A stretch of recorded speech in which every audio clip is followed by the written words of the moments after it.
이 나라는 끝났다. 1953년 런던의 한 경제 전문 기자는 폐허가 된 서울을 기록하며 이렇게 단정했습니다. 이 나라는 결코 일어서지 못한다. 그리고 70년 뒤 또 다른 기자가 같은 나라를 취재했습니다. 세계 10위 경제, 반도체 강국, 그리고 전 세계가 따라 부르는 언어까지. 그녀는 처음엔 확실했습니다. 이건 기적이 아니라 단지 특수한 사례일 뿐이다. 하지만 자료를 파고들수록 그녀의 확신은 하나씩 무너지기 시작했는데요.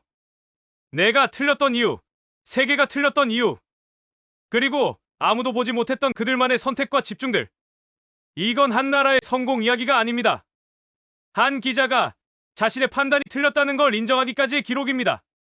도대체 이곳에선 그동안 무슨 일이 있었던 걸까요? 지금 바로 그 이유를 알아보겠습니다. 영상 시작 전 여러분이 눌러주시는 구독과 좋아요는 영상 제작에 큰 힘이 됩니다. 오늘의 이야기를 함께 해주세요. 기사를 쓰기 위해 자료를 찾기 시작했습니다. 저는 런던 금융지 국제경제팀 소속 기자입니다. 이름은 에밀리 카터, 올해 36살이죠. 10년 넘게 신흥국 경제를 다뤄왔습니다. 브라질, 인도네시아, 베트남, 나이지리아까지 세계 각국의 성장 패턴을 수없이 분석했어요. 그런데 이번 특집 주제가 한국이었습니다. 솔직히 탐탁지 않았어요. 한국은 이미 다 알려진 이야기였으니까요. 빠르게 성장한 건 맞습니다. 하지만 저는 항상 이렇게 정리해왔죠. 특수한 케이스입니다. 냉전 구도, 미국의 지원, 독특한 문화적 배경이 겹친 일회성 모델. 다른 나라가 그대로 따라할 수 없는 예외적 사례라고요. 그게 제 결론이었습니다. 조사를 시작하기 전부터 편집장이 자료를 넘겨줬습니다. 외신 아카이브였어요. 2000년대 이전 기사들을 모아놓은 마이크로필름 스캔본과 디지털 아카이브 파일들이었는데 분량이 꽤 됐습니다.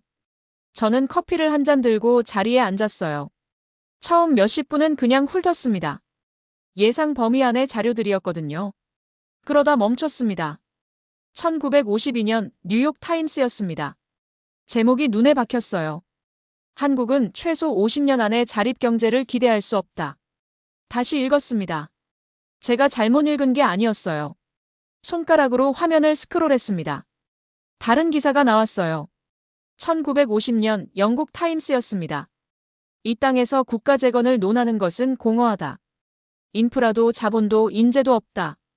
1956년 경제 전문지 기사도 있었어요. 미국의 원조가 끊기는 순간 이 나라는 붕괴한다. 이것만이 아니었습니다. UN 보고서도 있었어요. 1955년에 작성된 문서였는데 표현이 충격적이었습니다. 한국을 원조 의존형 난민 경제라고 표현했어요. 정부가 아니라 난민 캠프 수준의 경제 구조라는 뜻이었죠. 세계 최빈국 분류에도 당연하게 포함돼 있었습니다. 저는 잠시 멈췄습니다. 이 자료들이 틀린 게 아니었어요. 오히려 그 시절의 한국은 정말 그랬을 가능성이 높았습니다. 저는 데이터를 찾았어요. 1950년대 초반 한국의 실제 수치들을요. 1인당 국민소득 67달러였습니다. 당시 아프리카 가나의 절반 수준이었어요.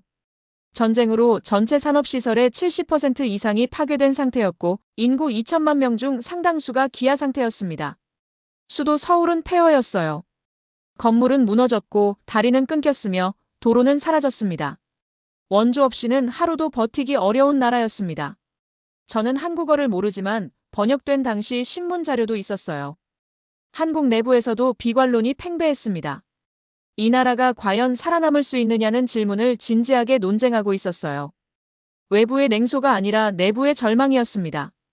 숫자들을 보면서 저는 오히려 확신이 강해졌어요. 그렇죠. 이래서 제가 특수 케이스라고 했던 겁니다. 이 출발점에서 경제 강국이 됐다면 그건 일반적인 성장 이야기가 아니에요. 어떤 특수한 조건이 작동했기 때문이겠죠. 미국의 전략적 지원이든 독특한 문화적 특성이든 아니면 그냥 운이든 간에 저는 그렇게 정리하고 다음 파일로 넘어갔습니다. 그때만 해도 그랬어요. 그런데 조금 이상한 게 있었습니다. 자료를 더 뒤지다가 1951년 기록을 봤어요. 전쟁이 한창이던 시기의 자료였습니다. 폭격이 계속되던 그 시기에 한국 임시정부는 무언가를 논의하고 있었습니다. 전쟁이 끝나면 가장 먼저 무엇을 할 것인가? 식량이 아니었어요.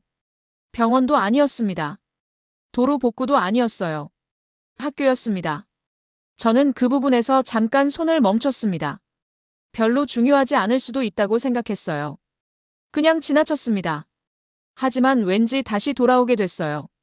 그 한 줄이 머릿속에서 떠나지 않았거든요. 전쟁 중에 학교를 생각한 사람들.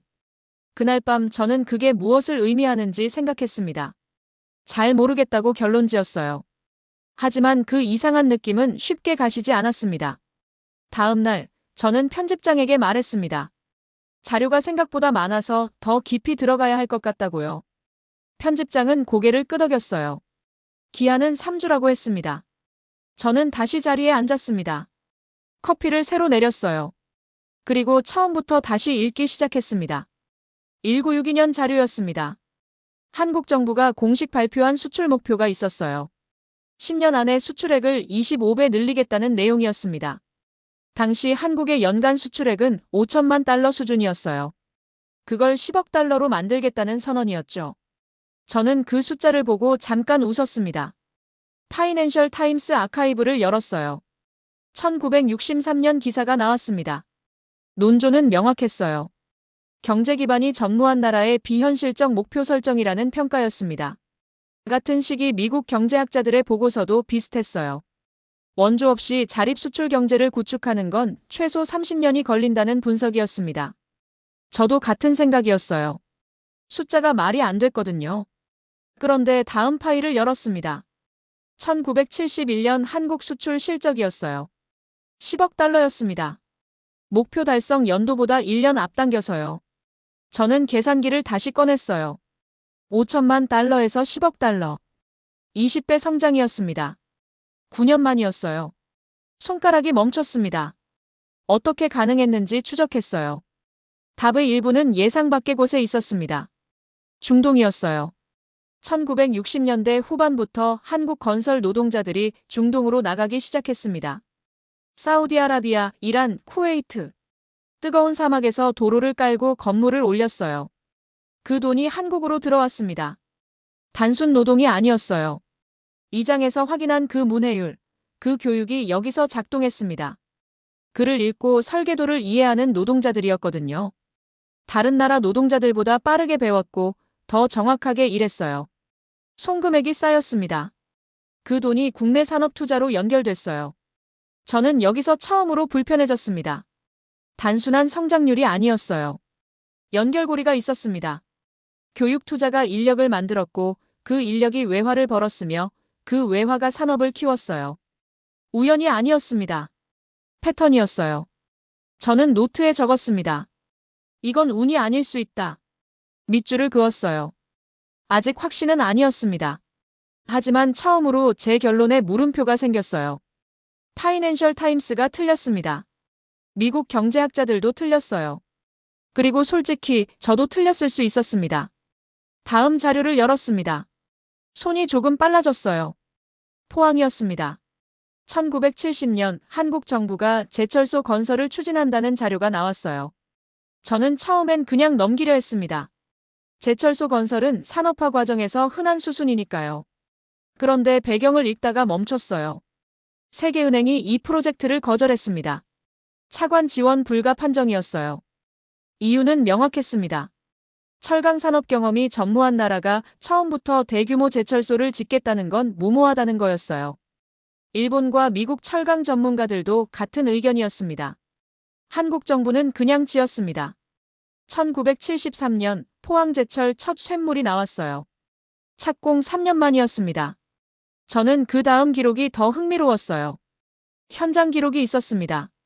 일본 기술진이 초기에 파견됐는데 그들이 본국에 보낸 보고서 일부가 남아 있었어요. 한국 노동자들이 설계도를 직접 읽고 있었다는 내용이었습니다. 지시를 기다리지 않았어요.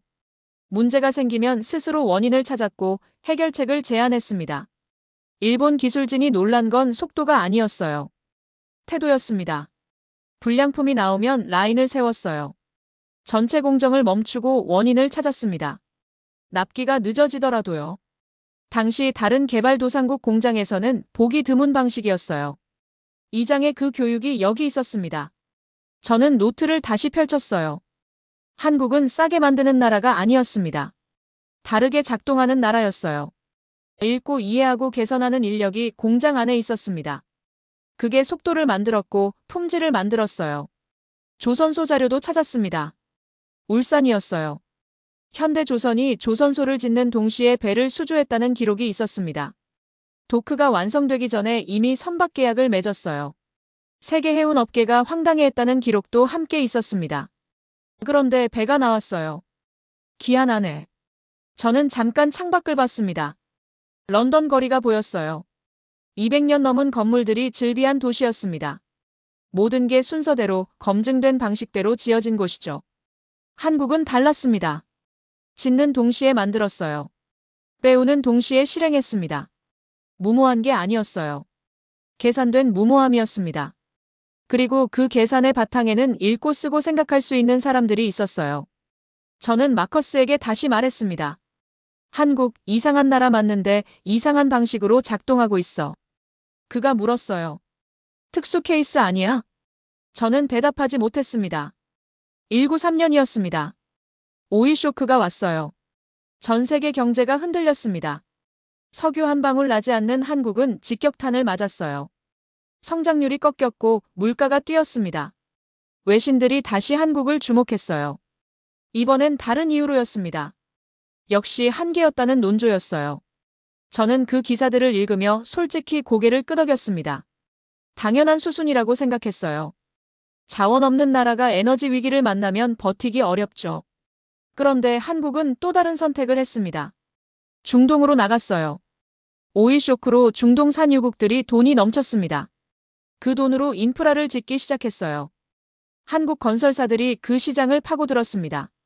사막에 도로를 깔고 항만을 세우고 빌딩을 올렸어요. 1970년대 후반 한국의 중동 건설 수주액이 빠르게 불어났습니다. 그 외화가 다시 국내로 들어왔어요. 위기가 오히려 새로운 시장을 열어준 셈이었습니다. 저는 이 패턴이 낯설지 않았어요. 3장에서 봤던 구조였거든요. 위기가 오면 돌아서는 게 아니라 다른 문을 찾았습니다. 그리고 찾아냈어요. 그런데 더 놀라운 게 있었습니다. 반도체였어요. 193년 삼성이 반도체 사업 진출을 선언했습니다. 당시 반도체 시장은 미국과 일본이 장악하고 있었어요. 인텔, 도시바, NEC. 수십 년의 기술 축적이 있는 기업들이었습니다. 업계 반응은 냉담했어요. 불가능하다는 말이 공식 의견이었습니다. 1970년대 말 삼성은 세계 반도체 시장에서 점유율을 빠르게 끌어올리고 있었어요. 일본 기업들이 긴장하기 시작했습니다. 저는 숫자를 다시 확인했어요. 맞았습니다. 저는 노트에 한 줄을 적었습니다. 한국은 위기를 피하지 않는다. 이용한다. 가만히 그 문장을 봤어요. 제가 쓴 문장이었는데 처음 보는 문장 같았습니다. 이 나라를 설명하는 말이 제 안에서 나왔다는 게 이상하게 느껴졌어요. 저는 데이터주의자입니다. 감정보다 숫자를 믿는 사람이에요. 그런데 이 숫자들이 하나의 방향을 가리키고 있었습니다. 우연이 아니었어요. 패턴이었습니다. 반복되는 패턴이었어요. 다음 파일을 열었습니다. 19년이었어요. 서울올림픽이었습니다. 19년 서울올림픽 자료였습니다. 개최 결정이 난 건 1981년이었어요. 당시 국제올림픽위원회 내부에서도 이견이 있었다는 기록이 있었습니다. 아직 개발도상국 수준인 나라에 맡겨도 되겠냐는 우려였어요. 저는 개막식 관련 외신 기사들을 열었습니다. 그리고 멈췄어요. 논조가 완전히 바뀌어 있었습니다. 같은 언론사들이었어요. 한국을 난민 경제라고 했던 곳들, 수출 목표가 비현실적이라고 했던 곳들이었습니다. 그런데 1988년의 기사는 달랐어요. 완벽한 준비였다는 표현이 나왔습니다. 도시 인프라가 예상을 뛰어넘었다는 평가도 있었어요. 경기 운영, 교통체계, 통신 시스템까지 선진국 수준이라는 말이 반복됐습니다. 저는 그 기사들을 쓴 기자들이 어떤 심정이었을지 생각했어요. 30년 전 자기 선배들이 쓴 기사와 완전히 반대되는 내용을 쓰고 있었을 테니까요. 숫자를 찾았습니다. 1988년 서울의 지하철 노선은 4개였어요. 1950년대엔 지하철 자체가 없었습니다. 한강에는 다리가 20개 넘게 놓여 있었어요. 전쟁 직후엔 대부분 끊겼던 그 강이었습니다. 1인당 국민소득은 4,500달러를 넘어섰어요. 1950년대 초반 67달러에서 출발한 숫자였습니다. 35년 만이었어요. 저는 그 두 숫자를 나란히 적어봤습니다. 67달러, 4,500달러. 같은 나라 이야기라는 게 믿기지 않았어요. 그런데 저를 가장 오래 붙잡은 건 숫자가 아니었습니다. 현장 취재 기록이 있었어요. 외국 기자들이 올림픽 기간 중 서울 시민들을 인터뷰한 내용이었습니다. 한 할머니의 말이 번역돼 있었어요. 전쟁 때 이 자리에서 숨었다고 했습니다. 지금 이 자리에 경기장이 섰다고요. 살아있어서 이걸 본다고 했어요. 저는 그 문장에서 한참 머물렀습니다. 데이터가 아니었어요. 하지만 그 어떤 숫자보다 많은 걸 담고 있었습니다. 저는 노트를 덮었어요. 잠깐 생각했습니다. 에밀리, 너 지금 흔들리고 있어. 스스로에게 말했어요. 기자는 감정이 아니라 팩트로 써야 한다고요. 맞는 말이었습니다. 그런데 팩트가 저를 흔들고 있었어요. 감정이 아니라 팩트가요. 67달러에서 4,500달러. 폐허에서 올림픽. 난민 경제에서 선진국 문턱. 이게 특수 케이스라고요? 저는 그 말을 속으로 되뇌었습니다. 점점 설득력이 없어졌어요. 다음 파일을 열었습니다. 19년이었어요. 숫자를 보는 순간 가슴이 철렁했습니다. 1997년 11월이었습니다. 한국 정부가 국제통화기금에 구제금융을 신청했어요. 외환 보유액이 바닥났습니다. 환율이 폭등했고 기업들이 무너졌어요. 실업자가 거리로 쏟아졌습니다. 외신들이 일제히 썼어요. 한국 경제 붕괴. 아시아의 경고. 저는 그 기사들을 읽으며 솔직히 생각했습니다. 역시 한계였구나. 여기까지였던 거라고요. 그런데 다음 자료를 열었을 때 저는 완전히 예상 밖의 장면을 만났습니다. 금이었어요. 1989년 1월 한국방송 자료였습니다. 번역본이 있었어요.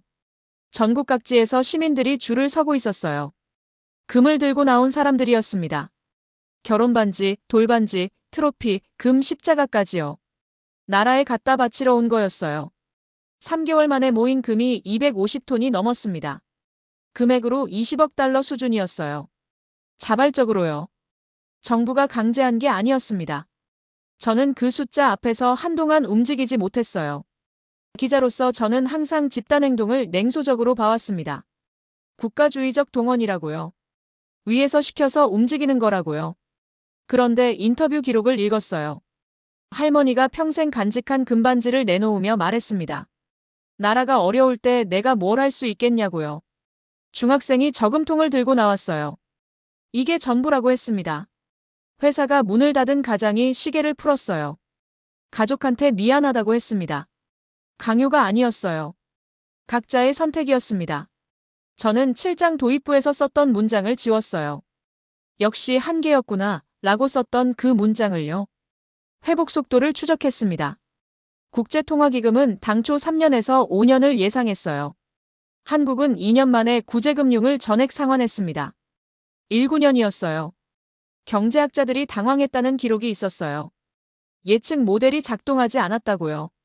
한국 경제가 모델보다 빠르게 움직였습니다. 저는 그 이유를 찾았어요. 구조조정이 빨랐습니다. 기업들이 무너지는 속도만큼 새로운 기업들이 올라왔어요. 인터넷 산업이었습니다. 1990년대 말 한국은 초고속 인터넷 인프라를 빠르게 깔기 시작했어요. 위기 속에서 다음 산업을 준비하고 있었던 겁니다. 패턴이었어요. 또 같은 패턴이었습니다. 저는 노트를 펼쳤습니다.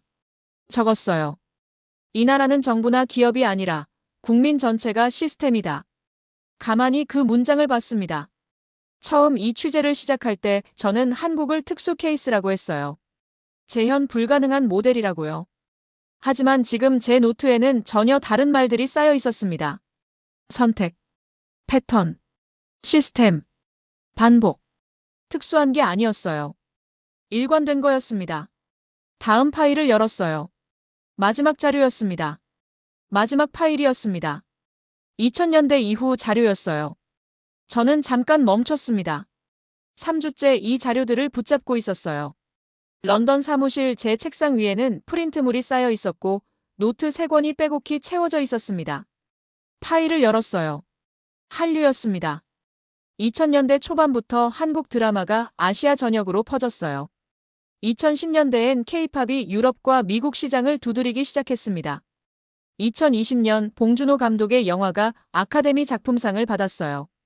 비영어권 영화 최초였습니다. 2021년 한국 드라마가 세계 최대 스트리밍 플랫폼 순위 정상에 올랐어요. 저는 그 목록을 읽으면서 이상한 감각이 들었습니다. 이 나라를 처음 조사하기 시작했을 때와 완전히 다른 나라를 보고 있었어요. 숫자를 정리했습니다. 1950년 1인당 국민소득 67달러. 2020년대 3만 달러를 넘었습니다. 원조를 받던 나라가 세계 최대 원조 공여국 중 하나가 됐어요. 문맹률이 2% 아래로 내려갔습니다. 반도체, 조선, 철강, 자동차, 콘텐츠까지 한 나라가 이 산업들을 동시에 세계 상위권에 올려놓은 사례는 없었어요. 저는 그 숫자들을 나란히 놓고 오래 바라봤습니다. 70년이었어요. 인간의 수명 하나 길이었습니다. 기사 마감이 이틀 남았습니다. 저는 처음 썼던 도입부를 열었어요. 한국은 특수 케이스입니다. 라고 시작하는 문장이었어요. 커서를 올렸습니다. 그리고 지웠어요. 새로 썼습니다. 나는 틀렸습니다. 그 4글자를 한참 봤어요. 기자로 10년을 넘게 살았지만 이 문장을 기사 도입부에 쓴 적이 없었거든요. 불편했습니다. 하지만 정직했어요. 저는 한국의 성공 요인을 정리했습니다. 자원이 없으면 사람을 자원으로 만들었어요. 외부가 불가능하다고 하면 일단 시작했습니다. 위기가 오면 피하지 않고 다음 산업의 발판으로 삼았어요. 정부가 방향을 잡으면 기업이 실행했고 국민이 버텼습니다. 그리고 포기하지 않았어요. 단 한 번도요. 재현 불가능한 기적이 아니었습니다. 반복 가능한 선택들의 결과였어요. 저는 그게 가장 무서웠습니다. 기적이라면 그냥 넘어갈 수 있어요. 하지만 선택이라면 다른 나라도 할 수 있다는 뜻이니까요. 기사를 마무리하면서 창밖을 봤어요. 런던 템스강이 흐르고 있었습니다. 이 강도 수천 년을 흘렀겠죠. 저는 한강 사진을 찾아서 화면에 띄웠어요. 1950년대 흑백 사진 속 한강과 2000년대 야경 사진 속 한강을 나란히 놓았습니다. 같은 강이었어요. 완전히 달라진 강이었습니다. 기사 마지막 문단을 썼습니다. 나는 한국을 특수한 사례라고 생각했다. 재현 불가능한 모델이라고 했다. 하지만 틀렸다. 이것은 기적이 아니라 선택이었다. 포기하지 않는 선택을 70년 동안 반복한 결과였다. 저장 버튼을 눌렀어요. 의자에 등을 기댔습니다. 숨을 한 번 내쉬었어요. 3주 전에 저라면 이 기사를 쓰지 않았을 겁니다. 아니, 쓸 수 없었을 거예요. 하지만 지금의 저는 압니다. 숫자가 먼저 저를 바꿨고 그 다음 사람들의 이야기가 저를 완전히 바꿨습니다. 여러분은 언제 한국이 자랑스러우셨나요? 저는 기자입니다. 한국인이 아니에요. 하지만 이 이야기를 다 읽고 나서 묻고 싶었습니다. 이 선택들을 살아낸 사람들의 후손으로 산다는 게 어떤 느낌인지요? 댓글로 나눠주세요. 좋아요와 구독 부탁드립니다. 그리고 행복하세요.